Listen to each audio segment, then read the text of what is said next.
Hello বন্ধুরা, আসসালামু আলাইকুম। কেমন আছেন সবাই? আশা করি ভালো আছেন। তো আমি ভাত খেতে বসেছি। এখানে আছে লাউ শাক চচ্চড়ি, আলু ভর্তা, মাছ ভর্তা, আর এই হলো টমেটো দিয়ে পাতলা মুসুরির ডাল। তো আমার দুপুরের আয়োজনটা বন্ধুরা কেমন হয়েছে?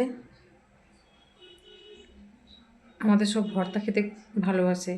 আমি তো ভর্তা খাই, আমার ছেলেরাও ভর্তা খেতে খুব পছন্দ করে। ওরা মাছ রান্না খেতে খুব একটা পছন্দ করে না, ভর্তা খেতে পছন্দ করে। তাই আজকে সব ভর্তা। তো ভালো থাকবেন বন্ধুরা। আমি ভাত খেতে শুরু করি, আপনারাও খেতে শুরু করেন। দেখা হবে পরবর্তী ভিডিওতে। ততক্ষণ ভালো থাকবেন, সুস্থ থাকবেন। খুদা হাফেজ।